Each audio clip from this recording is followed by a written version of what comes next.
into the art sector?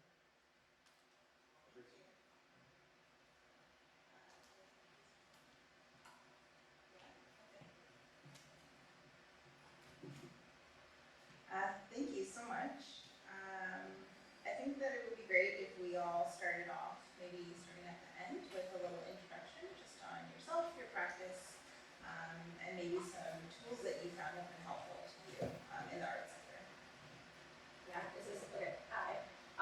My name is X. I'm a visual artist and also I do poetry. When people are not watching, I dance in my room because I feel it's medicinal. And yeah, I guess I feel like art is more of a mindset than a profession.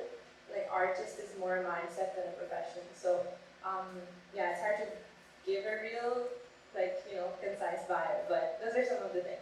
I also have an art collective that I co-founded with a good friend of mine called Articulating Survival, where we basically grow and build with other queer, disabled, racialized, poor artists like me. So yeah, that's a little about me. Did you want the answer, or like everyone do bios and then? Yeah, everyone can do bios first. Thank you. Hello, my name is Middle. I use she, her pronouns, and my art practice is in music. So I do, apart from being a performance artist, I do audio production and engineering, producing, DJing, and I also currently run a mentorship program for youth, arts mentorship program. And I really love art. I dabble in other art forms. I love to ingest art, experience other artists. Yeah, that's me in a nutshell. Hello. My name is Martin Gomes. That's Gomez with an S. I go by he, they pronouns. And my practices include, but are not limited to, I do poetry, music, those are like the main two. And then besides that, I make these clay combs. You can't really see them, sorry. But so I guess ceramics, but like just this one thing. I beatbox as well, and I'm an artist facilitator who teaches both beatboxing and poetry around the GTA. And that is me pretty much. Oh, and one thing that's helped me, yes, I think community has helped me quite a bit, just because without community I would not know about a lot of spaces, including this one. And so that has helped me a lot with, I guess, my artist journey. Hello, I am Dianna Gunn. I am primarily a writer. I write fantasy and horror and occasionally sci-fi, and I also dabble in a variety of other arts. I really enjoy dance and painting. Those are things that I do primarily here, and I honestly just want to shout out Sketch as something that has helped me a lot and given me space to experiment with things that I can't necessarily afford the materials for, or don't have the space to do in my apartment, or I'm afraid to do because I don't want all the tiny materials to be eaten by my cats. So yeah, having this space has been really huge, and I'm glad that it continues to exist, and I hope it continues to exist for many years.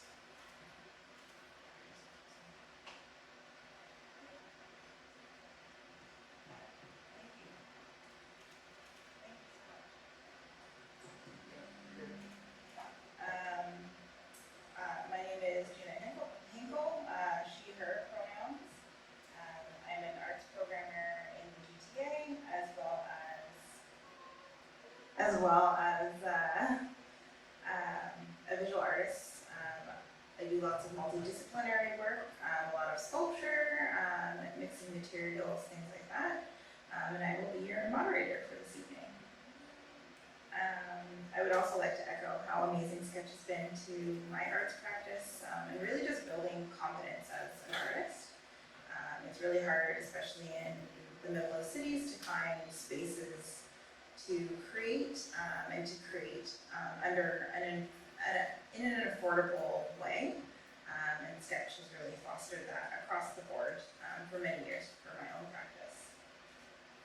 So jumping right in, Middle, not to single you out, but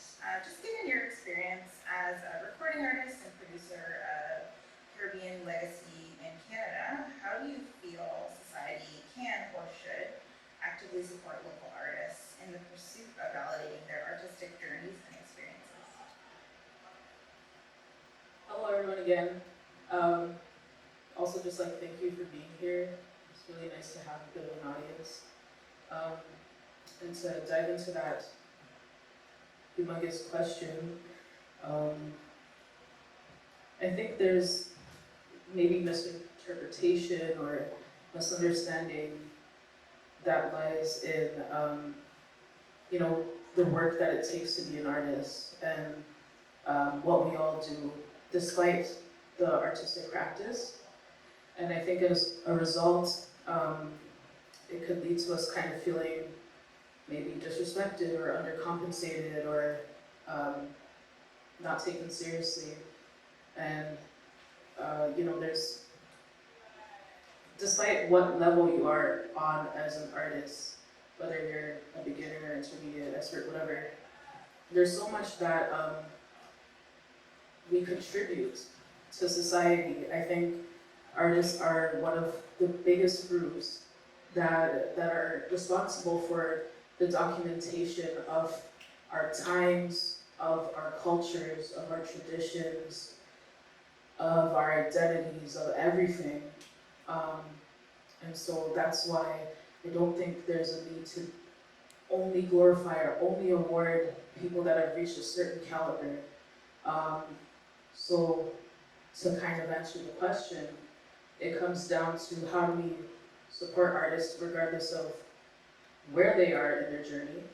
What does that look like? Does it look like considering what it might have taken, asking the right questions, having that dialogue to really understand what it is that we do, how many people were involved in the production of this, how much funds it took to do this. Some folks, for example, if they wanted a sound person, might just be like, hey, having this event, need a sound person, are you available? And you're like, sure. How much do you have in your budget for this? And they're like, oh, I don't have a budget for this. And I think that's not to say we can't do things for free. That's not to say we can't feed into community, in just a collaborative way. But I think the approach has to be different. If they approached me and they were like, I was only able to fund $2,000 for this entire event. That went into the venue, that went into this, that went to that. I don't have the funds for this right now, but this is the initiative. Are you interested? I think there's a difference in how we address that, and I think that will make or break how that artist interprets that. I think another element to this is investing in organizations like Sketch and other organizations in the city that are open and willing to pour into artists the way how artists are willing to pour back into the community. I think I've been talking for a while, so I'll stop right there. That was great, thank you. I was wondering, maybe given your experience with STEPS and the wonderful work that they do, maybe you could build off of that. Just given that they do all of the services that they offer to oftentimes emerging to mid-career artists helps build that confidence in a rather diverse city filled with tons of talent. How has Sketch helped you and support your pursuit of validating yourself within the art sector? I mean, a lot of it is really about having the space to experiment because, let's face it, in Toronto, most of us are living in tiny apartments. We don't have space to work on big paintings. I don't have space to do the kind of dance that I would really be to doing in my bedroom. And that having the ability to gain access to that space without, having to travel for 3 hours. And I know some people, you live at the edges of the city and do travel quite a way to be here. I'm lucky enough to live close to here, and it's a real blessing to just be able to wander over and do art that I wouldn't be able to do otherwise, and to learn new mediums because it's partially about having different ways to express yourself, and it's really nice to have an art that isn't necessarily just about making money on top of the art that I am using to make money. Because once you start making money from a specific type of art, there's always pressure to be doing that specific type of art at a level where you're able to sell it, where you're able to make money from it. And it is so nice to have a space where I can do things that don't have to be professional, but there are also a lot of great professional opportunities from here. There are artist residencies, which look great when you're applying for grants, and I've had the opportunity to be in a couple of those as well, and it's just, there are so many different things that you can do in this space that you might find a space where you can do one of those things somewhere else in the city. The sketch is really unique in the number of different disciplines that it supports. Thank you. Speaking to essential pillars for building with artists and community, we've already covered the essential nature of spaces, the flexibility of those spaces to cater towards a number of disciplines, possibly offering materials or space for low cost or free, because often that's an issue. This is for all of you, but what are some essential pillars that you've noticed throughout your career that really help foster that artist and community building? I guess I'll start because I have the microphone. I think it's really about being able to meet people where they are, being willing to meet people where they are, being able to provide supports that aren't necessarily just the art itself, like Sketch always feeds us. Being able to offer food, being able to offer transit fare. These are things that make it much easier for an artist to not just show up, but be able to fully participate, because the reality is, when you're hungry, you can't create in the same way. You're busy thinking about where your next meal is going to come from. And having those opportunities in physical space is really great. And it's also important to have flexible options for virtual spaces. We've shown in the past couple of years that most things can be done virtually, and or at least have a virtual option, and it's really important that we continue to push to have those virtual options for people who can't leave their homes because they're disabled, who can't afford the fare to get here in the first place. Because yeah, it's nice if you offer us fare home, but if we don't have fare to get there in the first place, we can't access the opportunity.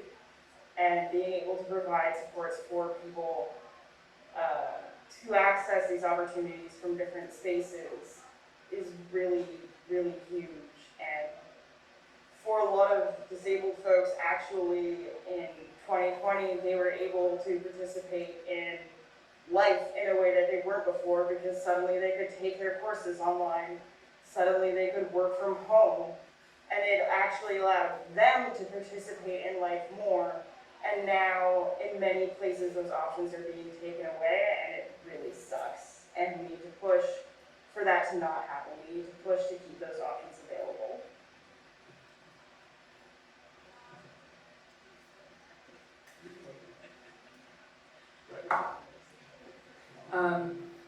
Just to tack onto that a wee bit, I think really factoring in something like an honorarium into the budget of a program does tremendous wonders. I mean, I know for myself and others, especially like in the beginning, attending programs that offered an honorarium, I was kind of like, I don't get it. They're teaching me all these things, and then I'm walking home with $100. What? Like, what? I don't understand. But then as I grew and understood, I realized the value in providing that. It really does make a world of a difference to be able to now afford your bus fare, to be able to afford a meal, or put that back into your arts practice or something like that. It's about the continuous value that can provide, right? And also even just the validation. some of these programs are that's the first time that anyone's getting paid for like their time or for their art, you know, and I think that goes a long way to really validate someone in their practice. Like it's like, okay, I've gotten this now, what else can I do? Is there, you know, other gigs that I can get into that like, this is what the money's gonna look like, or, you know, I think that's tremendously important. And I lost my train of thought. But I think I said enough. I think Martin's about to take over for me, so that's good. Could you do me a favor? Could you repeat the question for me one more time? What are some essential pillars for building with arts and community? I think for me, where my head went first, I know for myself, like when I feel, well, my head went to comfort and what makes one feel comfortable, whether you're an artist or just anyone. And I think for me, like whenever I'm going into a program, either as a mentee or a mentor or the teacher or whatever, I think what's been essential for me in establishing comfort off the bat is an initial conversation. And also I don't know how to explain this, but when you know, like you don't have to take this opportunity, if that makes sense. Like for example, this is very specific, so I apologize, but yeah, like an initial email of like, hey, Martin, we want to hire you for this. This is the layout of this. You get this much. We understand, like it's not worth it, it's all good. But just, I don't know, feeling like you're interacting with a human being instead of someone that's hiring you. Because there's already that power dynamic, like off the gate. So you already know like they have the power to hire or not hire and choose whomever they wish. So for me, it's just having that initial convo really is a big pillar for myself. And I think for many folks that I know as well, just to establish off the gate, like the boundaries, yes, but also what everything entails and what you're getting into right off the bat. So you're not met with surprise on like week 2, like, oh hey, we didn't say you have to do this, well you actually have to do this now. You know, so for me conversation is big, alongside what both of them said.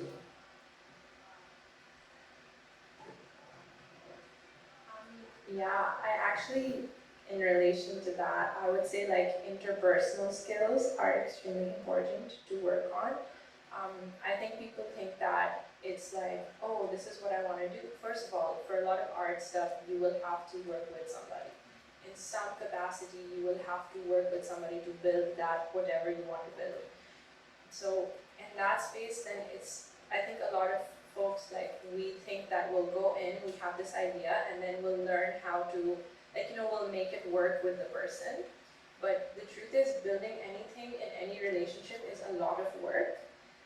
If you are not equipping like artists, youth, older folks, whoever it may be, with the interpersonal skills to sustainably build and grow with somebody in a long term, it's kind of like telling someone to grow, like build a building on like a foundation that doesn't work. It's just not gonna last.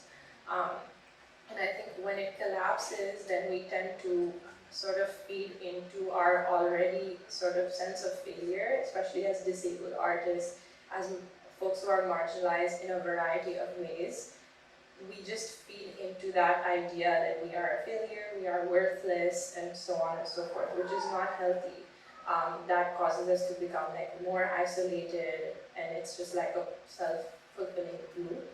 Especially because a lot of artists are in a state of poverty at some point in their life, or in some ways, or to some degree, because things like homelessness and poverty do actually function in a spectrum way. They are not like binaries. So I appreciate what everybody was saying about like payments and honorariums. And yeah, equipping people with the interpersonal skills to build with each other sustainably, I would say, is essential. So. Thank you all. All of your answers played into each other, which was really amazing. I feel like when you give people the space to create and really get to know themselves as an artist, it builds that confidence. It leads to those opportunities where you do get honorariums, or you do get offered a gig or for hire. And and then that just builds and builds and builds. And it's a really great way that pillars can work together to really facilitate an artist's career, however brief it may be, you never know, but having those skills in place to really build that confidence and comfort level within yourself is really key for many artists. Moving on to the theme of accessibility, we of course all know that accessibility is an important component of growing and building with any artist, possibly in more ways than ever before, when we're dealing with many digital spaces now as well. I wanted to start with you, Dianna. Would you be able to shed some light on the topic of disability as it relates to the art sector? Yeah, so I run a group called Cultivate Writers. We create virtual digital events, and that started during the pandemic, but I'm committed to keeping those events virtual because it's just so much easier for disabled people to access it. It's also much easier we tend to do stuff like this, we do panels, but virtual panels are a lot more comfortable for neurodivergent people speaking. Because when we're on Zoom, if I'm fidgeting over here because I'm feeling anxious, you can't see me fidgeting. I don't necessarily look unprofessional to you because you can't see my hands. You don't know how awkward my fidgeting is. You don't know that I've got a stress ball hidden in the corner and that maybe I'm wearing sweatpants. And that allows the panelists to feel much more comfortable, and to be able to access stuff from your own home is huge. But there are some things that we actually can't really make a virtual equivalent for. There are limits to virtual space. You can have a virtual dance class, but let me tell you, it is not the same thing, especially if you are a person with a small apartment. You can try to participate in a virtual dance class, but it's just not going to work. You need the physical space. And as much as they might be annoying, there are precautions that we can and should be taking to make everyone feel comfortable in physical spaces. One thing I really appreciate about Sketch is that they do have a mask policy, and they have masks at the door. And while most of the people physically speaking on this panel are not currently wearing masks because it's very hot under the light and it's very uncomfortable to wear a mask while you're speaking and while it's hot, the people in the audience are wearing masks, and that makes me feel more comfortable being in this space. When we're doing an arts workshop, the people are wearing masks, and that makes me feel more comfortable in the space. And that creates an atmosphere where disabled folks and folks who are just generally concerned about their health, whether it's because they are disabled or because you're poor and overworked and you don't have paid sick days because that was ripped away from you, or you never had them because of the nature of your employment, it is really important to be able to have that precaution and to not feel ostracized for taking that precaution, and to know that other people are also looking out for you in that way. Would anyone like to add to that? Sorry, what was the question? Sure. Sorry. Would you like to shed some light on the topic of disability as it relates to the art sector? Yeah, I think maybe I'm good on that one. Actually. Yeah, does anyone else want to?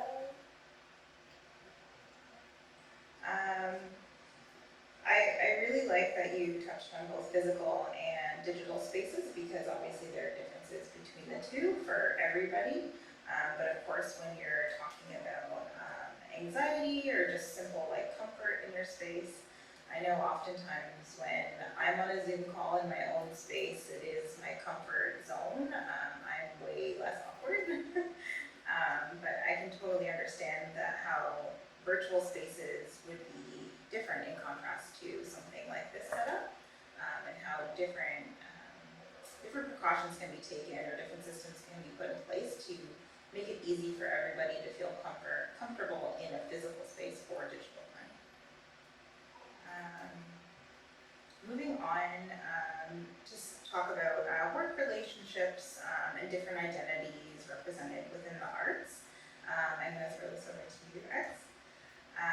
So just given your experience working with many different talented, poor, racialized, and disabled artists, would you mind sharing some specific examples of how you found tailoring work relationships can help meet the access needs of different identities? Sure. So I do like that I identify as disabled, and I didn't always identify as such. And in the last few years, I've learned about how there are actually different models for disability, and about how disability can be something that society does to you as opposed to something that's intrinsic to your identity or your body. And so I have been learning as somebody who grows and builds with artists and in an organizer capacity, it's very important to ask yourself, like, what does it mean to build with someone who has a certain identity? And that's not specific to disability, it can be different identities. For instance, at my art collective, I'm not a black person, so if I'm trying to hire a black artist, what does that actually mean? It's not, you can't just be like, oh yeah, I have to pay this person, and there's a specific set of experiences, limitations, desires, access needs, comforts, and discomforts that every identity comes with. So for myself, I identify as a person experiencing poverty. That means I cannot always take the bus to go somewhere. That's an access need. So ask yourself and ask the other person in an authentic and humble way, what does it mean to be in XYZ relationship with this person?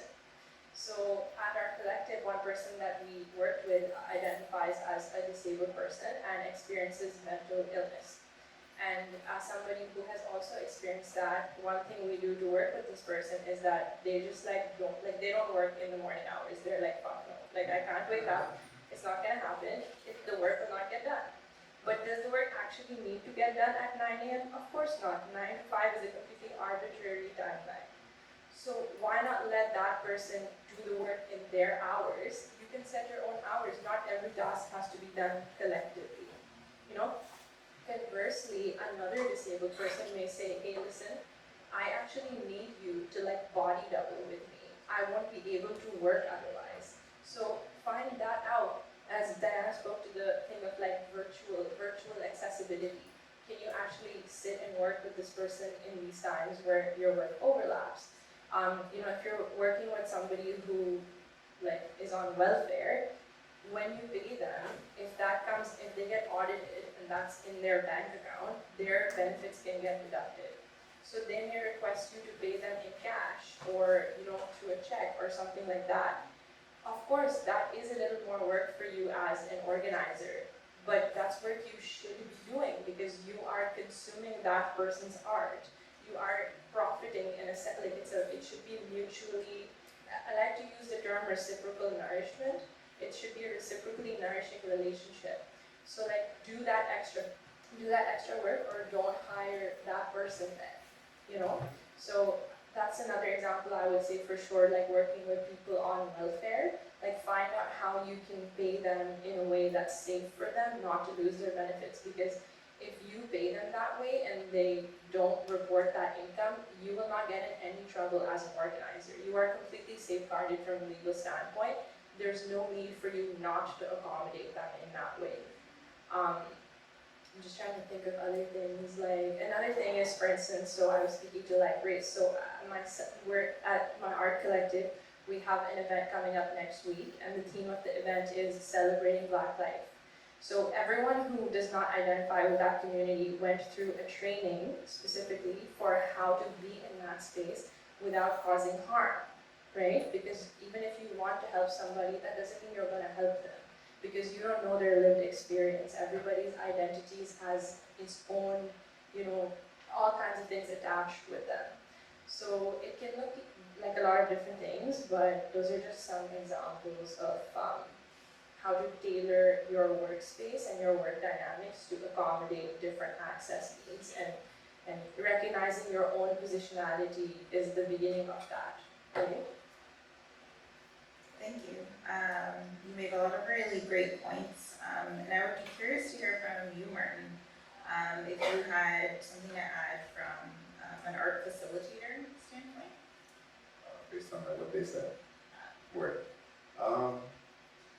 Yeah, I mean, I love everything you said. I was like entranced, if I'm being honest, so I'm trying to come back to earth. Well, I mean, I said it earlier too, but I think one point that I love that you said is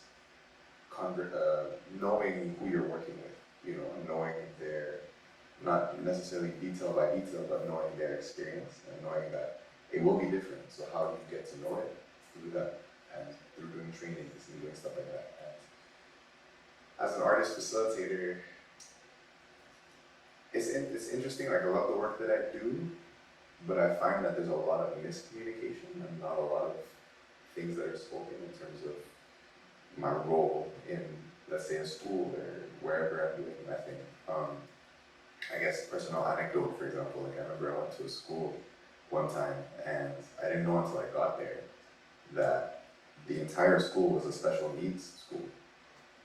And I'm like, I should have known this because obviously I need to cater to them. Like, how I don't know anything about, not don't know anything, but I was really just going on the fly, like responding to certain things. And it went well, like there were helpers and stuff, so it was okay. But things like that, I feel like aren't taken into account. And I feel like we, as artists, sometimes we are the ones that have to, it's like the don't kill the messenger thing, you know what I mean? We are the messenger, we are the maker, we are the everything. And it feels like we have all this weight put on us that could so easily go away with just a conversation and just getting to know the situation we're going into, getting to know what is this about. Is this role something I should take, or are you hiring me just because I'm a check mark?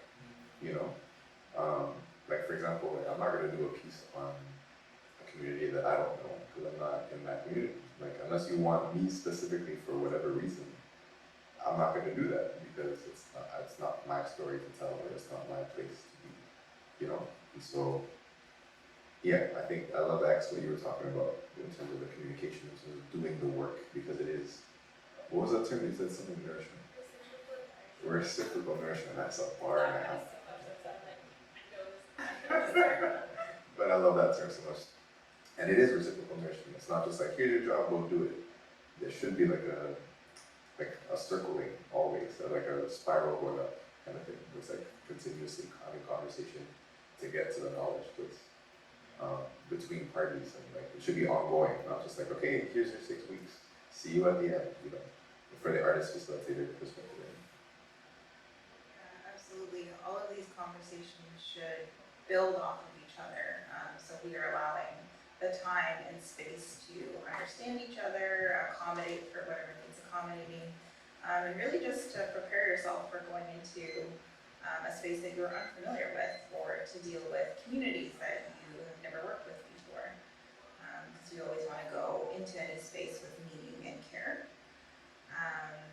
Speaking of getting hired for different gigs or jobs, and given that we live in North America, a very credential-centered society, obviously I know, at least for myself, I've heard many artists express frustration around the mindset of credentialism. I'm sure you all have too on some level. Would anybody like to share their thoughts on credentialism in the arts as a whole, or it could be more specific to your own experiences or to Toronto?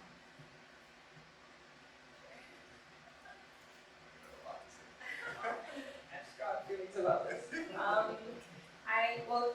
So I personally studied, so I had the privilege to study at like a university for my undergrad.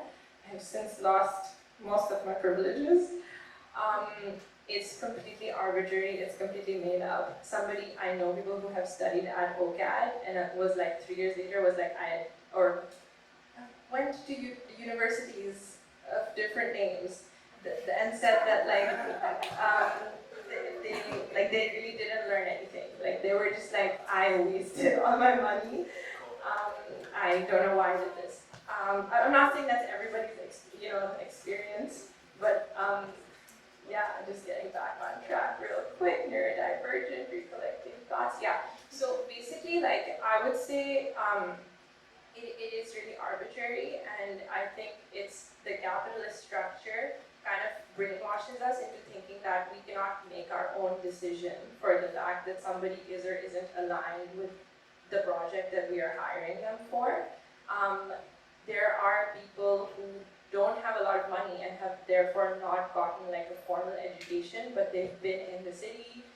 They've been, it doesn't even have to be in the city, but they've been doing the work. Like they've been doing the work for a long time. They've probably been underpaid for a long time for that reason, but they have the experience, they have the skills. They might have like masterpiece art stuck under their, not that there's any such thing as bad art, but that's a different tangent.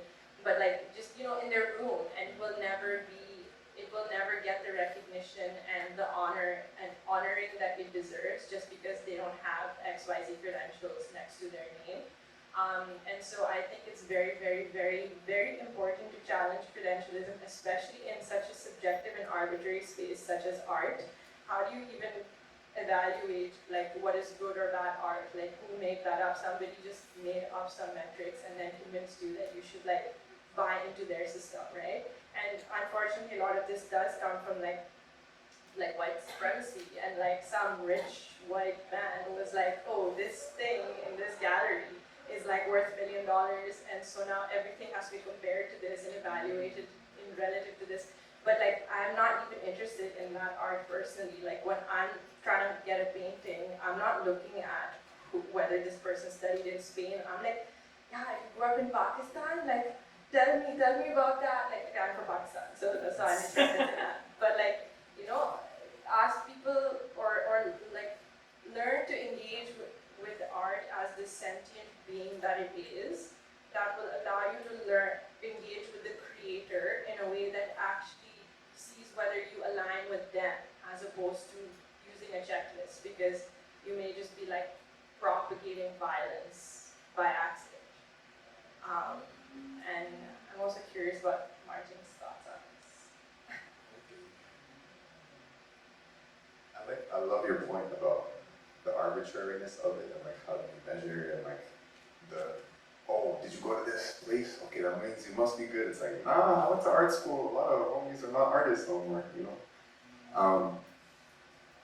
And it's weird because like if you look at it, I don't know if this is gonna make much sense, but if you look at it in like a sports world, like no one is looking at like the 18-year-old who's like dunking really well and doing all these things and being like, oh, but what school did you go to? You know what I mean? Like you see the skill and it's just evident, right?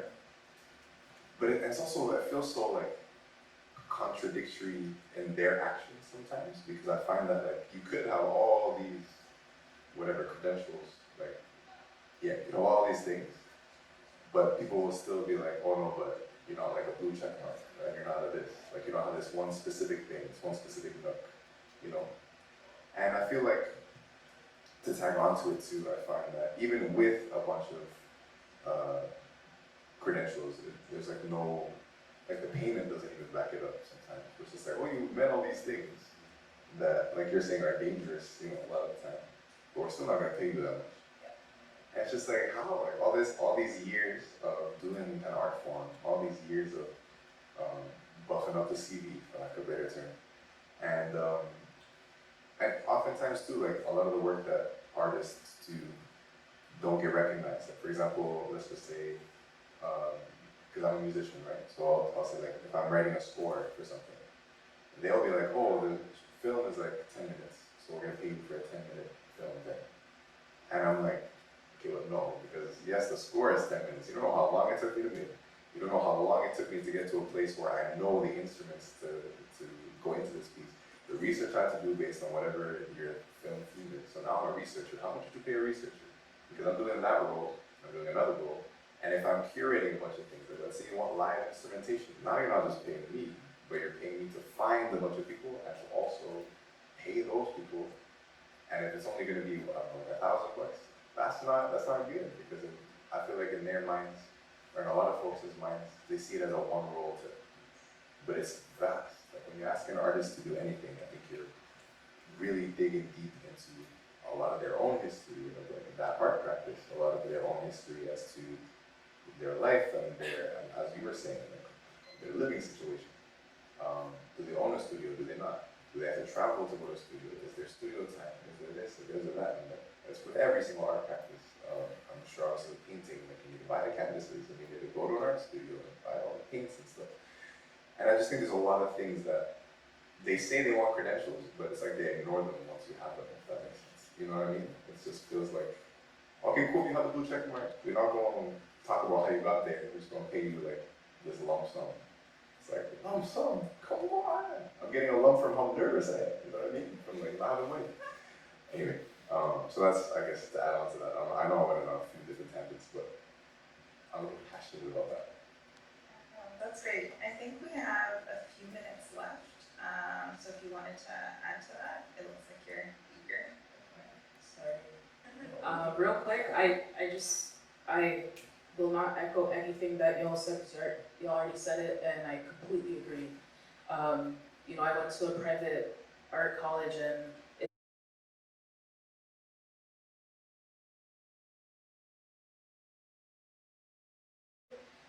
it's completely disheartening. And I think, that's an element that needs to be addressed. And I think where that is addressed in community. I think community takes care of community. We take care of each other. We teach each other, and that's why I firmly believe in mentoring amongst artists. I'm privileged to be able to mentor beginner artists, or walk into a space and do a songwriting workshop to a group, and give real good knowledge that did not just come from this school, that was a waste of money, but also came from the hours of research, the hours of experience, the hours of experimentation that I have gone through. That was just the point I wanted to add, was the importance of community mentorship, being willing to extend that olive branch once you feel like you're in a space where you're able to do that is so important. Not to gatekeep, not to, be to yourself, but to pour back into the people that, once we're all good, we're like you can't just be good without everyone being good, you know what I mean? So, yeah. I heard this one thing, one time, it was basically, you can't really pay it back in time, you must pay it forward. So everything that you were saying, yes, basically, you don't pay it back to the same person, you pay it forward to your community, that's how you do it. So, appreciate that, that's it. That was a good note to end on. Well, thank you so much for all of you for being open and honest with your lived experiences and just things that you've witnessed in the arts sector. Do we have a couple minutes for questions from the audience?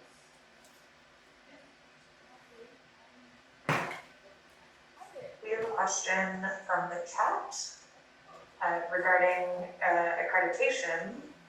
Why is a degree seen as more when you could be self-taught for twice as long and know more programs and art styles, even work faster than the competition? How have we as artists fought against the idea that degrees in art are somehow worth more than experience in art?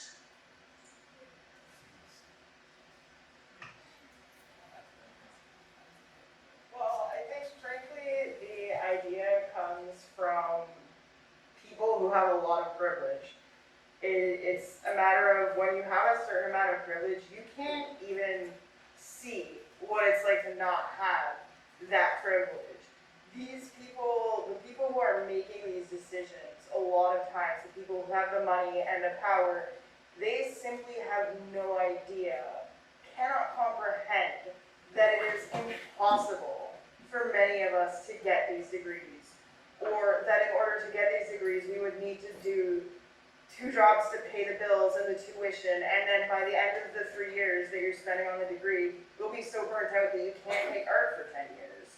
And that is something that, because they have people who are paying for their housing, paying for their tuition, they got a free ride on all of that. They literally cannot comprehend what it's like on the other side. And conversations like this are really important because it can bring them closer to comprehension. But in the end, privilege is a bubble. And it is very, very, very hard to be able to see what's outside that bubble without having it pierced. And nobody wants to admit that their privilege is fragile. And most of us can lose whatever privilege we have at any given moment. Yeah, word, I agree. I think like, it sucks, but it's one of those things where it's very blue check marky, where it's like, oh, this is an established name and it's proven to be made money, and like, that's why the university is more of a seller to some folks. I don't agree with it, but I think that is the point blank reason that it happens. But yeah, I echo everything you say, and I agree pretty much. Do we have time for one more question? There's one in the back there.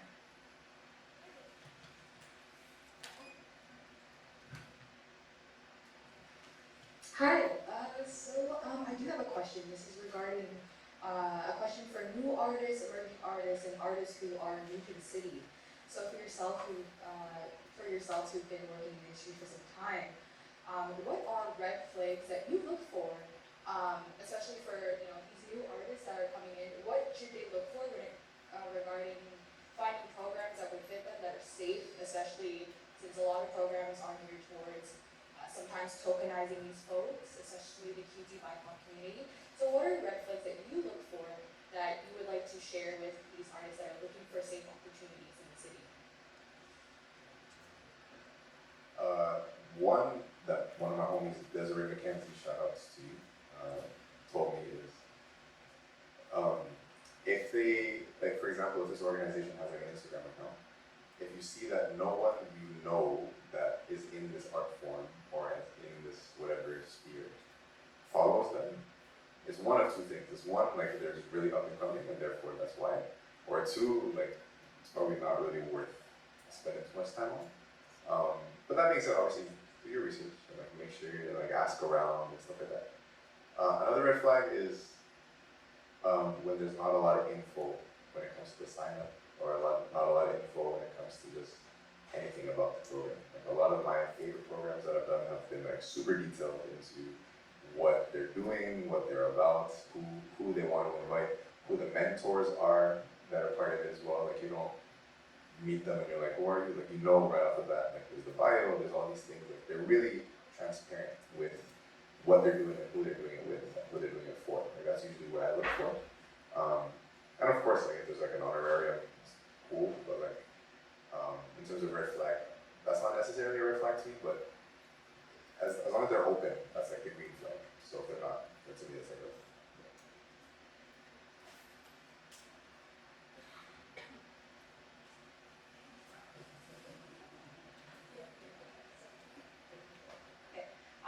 I think that's a really, really fucking good question, first of all.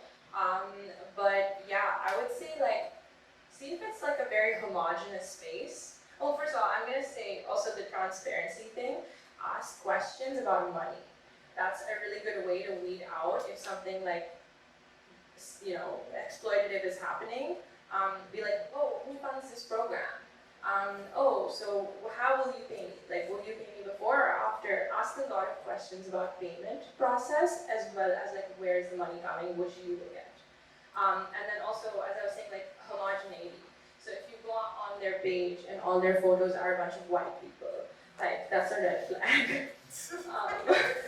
And this sounds weird, but if you go on their page and you see a lot of stereotypically attractive people, and I'm not saying a joke, this is super performative. They are not working, they're not giving space to like real bodies, colored bodies, fat bodies, disabled bodies, queer bodies. That's fucked up. They are trying to like present something, and they're probably not invested in your art. They're invested in how good you will look like on their poster. And I could give a long list, but I don't want to. I think you should take it. No, I'm good. Yeah, I think we're a bit tight on time, but those are great points. I was kind of gonna also say, if you're able to see, the staff Like if you go on their website and you check the about me and it's all white people, that's not good. There needs to be some colors and there needs to be some representation. You know, it just really yeah, like, come on. We exist. We can occupy these spaces, so, you know, that's a red flag. But yeah, anyways. Thank you to all of our wonderful